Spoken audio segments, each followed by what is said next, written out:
ആകാശവാണി.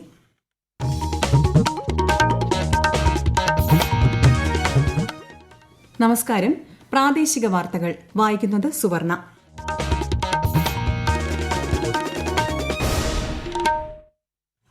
പ്രധാന വാർത്തകൾ. സംസ്ഥാനത്ത് ലോക്സഭാ തെരഞ്ഞെടുപ്പ് വിജ്ഞാപനം വ്യാഴാഴ്ച. ഒരുക്കങ്ങൾ സജീവം. കടലാസ് ഉപയോഗം പരമാവധി കുറയ്ക്കണമെന്ന് കേന്ദ്ര തെരഞ്ഞെടുപ്പ് കമ്മീഷൻ. പ്രകൃതി സൌഹൃദ മാർഗങ്ങൾ ഉപയോഗിക്കണമെന്ന് സംസ്ഥാനവും. ചൂട് തുടരുന്ന സാഹചര്യത്തിൽ ചിക്കൻ പോക്സിനെതിരെ ജാഗ്രത പാലിക്കണമെന്ന് ആരോഗ്യമന്ത്രി വീണ ജോർജ്. ഈ വർഷത്തെ SSLC പരീക്ഷ അവസാനിച്ചു. വിവിധ കേന്ദ്രങ്ങളിലായി പരീക്ഷ എഴുതിയത് 4.27 ലക്ഷം വിദ്യാർത്ഥികൾ. IPL ക്രിക്കറ്റിൽ royal Challengers Bengaluru Punjab Kings മത്സരം രാത്രി 7:30 ബംഗളൂരുവിൽ. വാർത്തകൾ വിശദമായി. സംസ്ഥാനത്ത് ലോക്സഭാ തെരഞ്ഞെടുപ്പിനുള്ള ഒരുക്കങ്ങൾ സജീവമായി. വ്യാഴാഴ്ച തെരഞ്ഞെടുപ്പ് വിജ്ഞാപനം പുറപ്പെടുവിക്കും. അടുത്ത മാസം 26-നാണ് സംസ്ഥാനത്ത് വോട്ടെടുപ്പ്.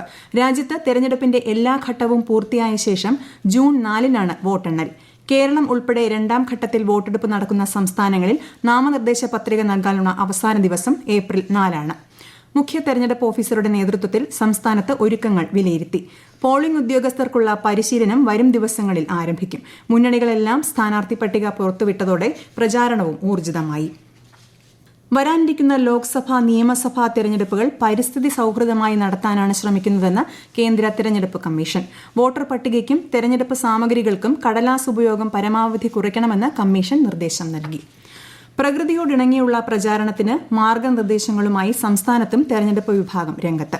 രാഷ്ട്രീയ പാർട്ടികളുടെയും സ്ഥാനാർത്ഥികളുടെയും പ്രചാരണത്തിലും യോഗങ്ങളിലും ജോലിക്കായി ഉദ്യോഗസ്ഥരെ വിന്യസിക്കുമ്പോഴും ഹരിതചട്ടം പാലിക്കുന്നതിനായി പുനരുപയോഗിക്കാവുന്നതും പ്രകൃതിയോട് ഇണങ്ങിയതുമായ വസ്തുക്കളുടെ ഉപയോഗം പരമാവധി പ്രോത്സാഹിപ്പിക്കണമെന്നാണ് നിർദ്ദേശം.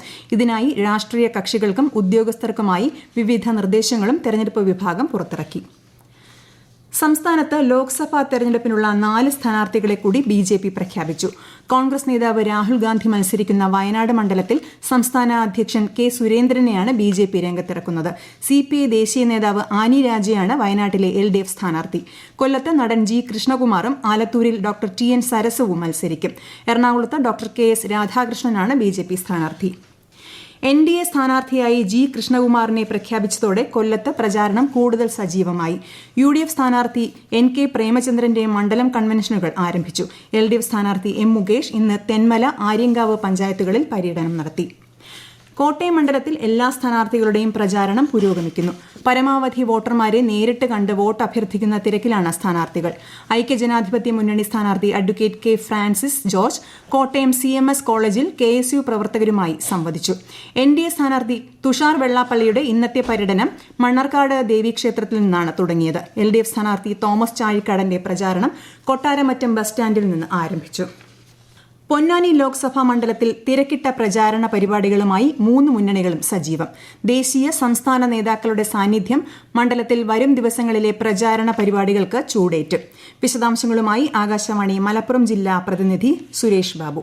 UDF സ്ഥാനാർത്ഥി മുസ്ലിം ലീഗിലെ അബ്ദുൽ സമദ് സമദാനിയും LDFന്റെ CPIM സ്ഥാനാർത്ഥി KS ഹംസയും NDAയുടെ BJP സ്ഥാനാർത്ഥി നിവേദിത സുബ്രഹ്മണ്യനും പൊന്നാനിയുടെ ഗോതയിൽ ഇഞ്ചോടിഞ്ച് ബലപരീക്ഷണത്തിലാണ്. പാലക്കാട് ജില്ലയിലെ തൃത്താലയും മലപ്പുറം ജില്ലയിലെ പൊന്നാനി, തവനൂർ, തിരൂർ, താനൂർ, കോട്ടക്കൽ, തിരുവനങ്ങാടി നിയമസഭാ മണ്ഡലങ്ങളും ഉൾപ്പെട്ടതാണ് പൊന്നാനി ലോക്സഭാ മണ്ഡലം. പൊതുവെ മുസ്ലിം ലീഗ് ശക്തി കേന്ദ്രമാണെങ്കിലും കോട്ട പഴയ പോലെ പാട്ടും പാടി ജയിക്കാവുന്ന സ്ഥിതിയിലല്ലെന്ന് സമദാനിക്കും കൂട്ടർക്കും തികഞ്ഞ ബോധ്യമുണ്ട്. മണ്ണറിഞ്ഞ് പണിയെടുത്ത ഇക്കുറി പൊന്നാനിയിൽ ഫലമുണ്ടാകുമെന്ന് മനസ്സിലാക്കി LDF പ്രചാരണത്തിൽ നേടിയ മേൽക്കൈ വോട്ടാക്കി മാറ്റാനുള്ള തീവ്ര ശ്രമത്തിലുമാണ്. ഓരോ തെരഞ്ഞെടുപ്പിലും വർദ്ധിക്കുന്ന വോട്ട് ഷെയറിന്റെ ആക്കം കൂട്ടി പൊന്നാനിയും മോദിക്കൊപ്പമുണ്ടെന്ന് തെളിയിക്കലാണ് നിവേദിതയുടെ ലക്ഷ്യം. മണ്ഡല പര്യടനങ്ങളുടെ പരമ്പര തന്നെ തീർത്ത് പരമാവധി വോട്ടർമാരെ നേരിൽ കാണാനാണ് മൂവരുടെയും ശ്രമം. സ്ഥാനാർത്ഥി പര്യടനങ്ങളും ചെറുതും വലുതുമായ കൺവെൻഷനുകളുമൊക്കെയായി ചൂടുപിടിച്ച തെരഞ്ഞെടുപ്പ് ആവേശം വരും ദിവസങ്ങളിൽ ദേശീയ സംസ്ഥാന നേതാക്കളുടെ വരവോടെ പൊള്ളുന്ന വേനൽ ചൂടിലും മീതെ തീരമണ്ണിന്റെ താപമേറ്റുമെന്ന് തന്നെ കരുതാം. തലസ്ഥാന ജില്ലയിൽ ആവേശകരമായ രീതിയിലാണ് തെരഞ്ഞെടുപ്പ് പ്രചാരണം. ത്രികോണ മത്സരമാണ് തിരുവനന്തപുരം ലോക്സഭാ മണ്ഡലത്തിൽ. നിലവിലെ MPയും UDF സ്ഥാനാർത്ഥിയുമായ ശശി തരൂർ രാവിലെ കല്ലറത്തറ ക്ഷേത്രം സന്ദർശിച്ചു. പൌർണമിക്കാവ്, പാപ്പനംകോട് എഞ്ചിനീയറിംഗ് കോളേജ് മേഖലകളിലാണ് അദ്ദേഹത്തിന്റെ ഇന്നത്തെ പര്യടനം. LDF സ്ഥാനാർത്ഥി പന്ന്യൻ രവീന്ദ്രന്റെ പര്യടനം നെയ്യാറ്റിൻകര മണ്ഡലത്തിലായിരുന്നു. NDA സ്ഥാനാർത്ഥി രാജീവ് ചന്ദ്രശേഖർ നെല്ലിമൂട് മുരിക്കത്തോട്ടം ക്ഷേത്രം, കല്ലിയൂർ ക്ഷേത്രം എന്നിവിടങ്ങളിലും നന്ദാവനത്ത് ഇഫ്താർ വിരുന്നിലും കുടപ്പനക്കുന്ന് ഗൌരപൂർണിമയിലും സാന്നിധ്യമായി. ആറ്റിങ്ങൽ ലോക്സഭാ മണ്ഡലത്തിൽ തിരക്കിട്ട പ്രചാരണ പരിപാടികളുമായി മുന്നണികൾ. നിലവിലെ എംപിയും UDF സ്ഥാനാർത്ഥിയുമായ അടൂർ പ്രകാശ് വെഞ്ഞാറമൂട് തലേക്കുന്നിൽ ബഷീർ സാംസ്കാരിക കേന്ദ്രത്തിന്റെ ശിലാസ്ഥാപന ചടങ്ങിൽ പങ്കെടുത്തു. LDF സ്ഥാനാർത്ഥി വി ജോയ് ഇന്ന് ചിറയൻകീഴ് നിയമസഭാ മണ്ഡലത്തിലെ വിവിധ സ്ഥലങ്ങളിൽ പര്യടനം നടത്തി. NDA സ്ഥാനാർത്ഥി വി മുരളീധരൻ ആറ്റിങ്ങൽ അമർ ജവാൻ സ്മൃതി മണ്ഡപത്തിൽ പുഷ്പാർച്ചന നടത്തി. ആറ്റിങ്ങൽ കോടതിയിലെ അഭിഭാഷകരുമായി കൂടിക്കാഴ്ച നടത്തിയ അദ്ദേഹം മേഖലയിലെ വിവിധ കേന്ദ്രങ്ങളിൽ പദയാത്രയിലും പങ്കെടുത്തു.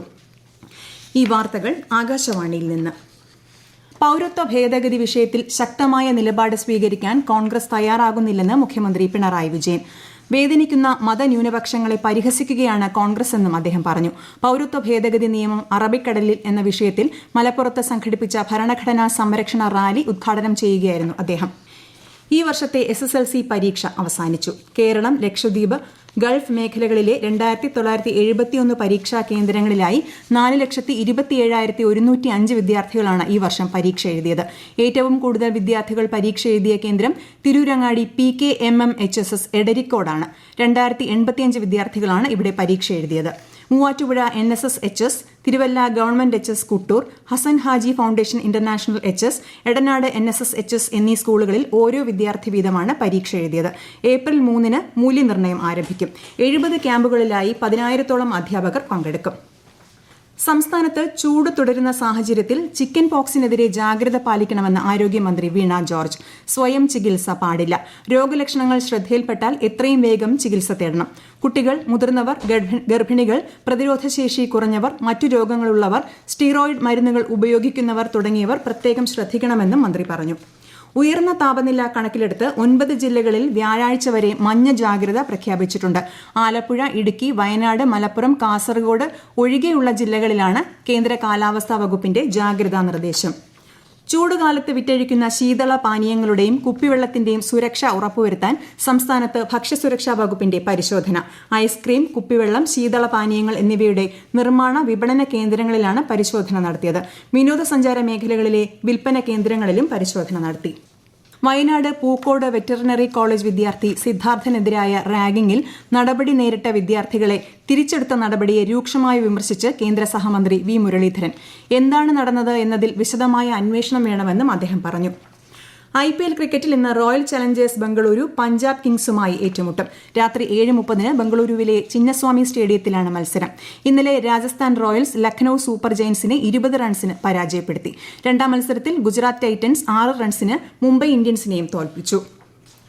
ലോക കബഡി ദിനമായ ഇന്നലെ 128 താരങ്ങളെ പങ്കെടുപ്പിച്ച മത്സരത്തിലൂടെ ഗിന്നസ് റെക്കോർഡ് തിരുത്തി ഇന്ത്യ. ഹരിയാന പഞ്ച്കുലയിലെ താവു ദേവിലാൽ ഇൻഡോർ സ്റ്റേഡിയത്തിലായിരുന്നു മത്സരം. ആഗോളതലത്തിൽ കബഡിക്ക് പ്രോത്സാഹനമേകുന്നതിനായി ഹരിയാന സർക്കാരും ഹോളിസ്റ്റിക് ഇന്റർനാഷണൽ പ്രവാസി സ്പോർട്സ് അസോസിയേഷനും ധാരണാപത്രം ഒപ്പുവച്ചിരുന്നു. ശബരിമലയിലെ 10 ദിവസത്തെ പൈങ്കുനി ഉത്രം ഉത്സവത്തിന് സമാപനം കുറിച്ച് അയ്യപ്പസ്വാമിക്ക് പമ്പയിൽ ആറാട്ട് നടന്നു. തന്ത്രി കണ്ഠരര് മഹേഷ് മോഹനരുടെ മുഖ്യ കാർമ്മികത്വത്തിൽ 11:45 ആറാട്ട് നടന്നത്. ആറാട്ട് ഘോഷയാത്രയ്ക്ക് പമ്പയിൽ ദേവസ്വം ബോർഡ് പ്രസിഡന്റ് PS പ്രശാന്തിന്റെ നേതൃത്വത്തിൽ ഔദ്യോഗിക വരവേൽപ്പ് നൽകി. വൈകിട്ട് 3:30 വരെ ദേവനെ പമ്പ ഗണപതി കോവിലിലേക്ക് ദർശനത്തിനായി എഴുന്നള്ളിച്ച് ഇരുത്തി. തുടർന്ന് സന്നിധാനത്തേക്ക് തിരിച്ചെഴുന്നള്ളത്ത് നടന്നു. വൈകിട്ടാണ് കൊടിയിറക്ക്. 13 ദിവസത്തെ പൂജകൾ പൂർത്തിയാക്കി ഇന്ന് രാത്രി 10 നടയടയ്ക്കും. മേടമാസ വിഷു പൂജകൾക്കായി ശബരിമല ക്ഷേത്രനട ഏപ്രിൽ 10 വൈകിട്ട് 5 തുറക്കും. തിരുവനന്തപുരം ചിറയൻകീഴ് ശാർക്കര ദേവീക്ഷേത്രത്തിലെ മീനഭരണി മഹോത്സവത്തിന്റെ ഭാഗമായി ചിറയൻകീഴ്, വർക്കല താലൂക്കുകളിലെ സർക്കാർ സ്ഥാപനങ്ങൾക്കും വിദ്യാഭ്യാസ സ്ഥാപനങ്ങൾക്കും ഏപ്രിൽ 10 ജില്ലാ കളക്ടർ പ്രാദേശിക അവധി പ്രഖ്യാപിച്ചു. വെള്ളനാട് ഭഗവതി ക്ഷേത്രത്തിലെ മീനഭരണി മഹോത്സവത്തിന്റെ ഭാഗമായി ഏപ്രിൽ 10 വെള്ളനാട് പഞ്ചായത്തിലെ എല്ലാ സർക്കാർ സ്ഥാപനങ്ങൾക്കും വിദ്യാഭ്യാസ സ്ഥാപനങ്ങൾക്കും കളക്ടർ പ്രാദേശിക അവധി പ്രഖ്യാപിച്ചിട്ടുണ്ട്. മുൻ നിശ്ചയിച്ച പ്രകാരമുള്ള പൊതുപരീക്ഷകൾക്ക് അവധി ബാധകമല്ലെന്നും കളക്ടർ അറിയിച്ചു. പ്രധാന വാർത്തകൾ വീണ്ടും. സംസ്ഥാനത്ത് ലോക്സഭാ തെരഞ്ഞെടുപ്പ് വിജ്ഞാപനം വ്യാഴാഴ്ച. ഒരുക്കങ്ങൾ സജീവം. കടലാസ് ഉപയോഗം പരമാവധി കുറയ്ക്കണമെന്ന് കേന്ദ്ര തെരഞ്ഞെടുപ്പ് കമ്മീഷൻ. പ്രകൃതി സൌഹൃദ മാർഗ്ഗങ്ങൾ ഉപയോഗിക്കണമെന്ന് സംസ്ഥാനവും. ചൂട് തുടരുന്ന സാഹചര്യത്തിൽ ചിക്കൻ പോക്സിനെതിരെ ജാഗ്രത പാലിക്കണമെന്ന് ആരോഗ്യമന്ത്രി വീണ ജോർജ്. ഈ വർഷത്തെ SSLC പരീക്ഷ അവസാനിച്ചു. വിവിധ കേന്ദ്രങ്ങളിലായി പരീക്ഷ എഴുതിയത് 4.27 ലക്ഷം വിദ്യാർത്ഥികൾ. IPL ക്രിക്കറ്റിൽ royal Challengers Bengaluru Punjab Kings മത്സരം രാത്രി 7:30 ബംഗളൂരുവിൽ. പ്രാദേശിക വാർത്തകൾ കഴിഞ്ഞു. അടുത്ത വാർത്താ പ്രക്ഷേപണം 7:25.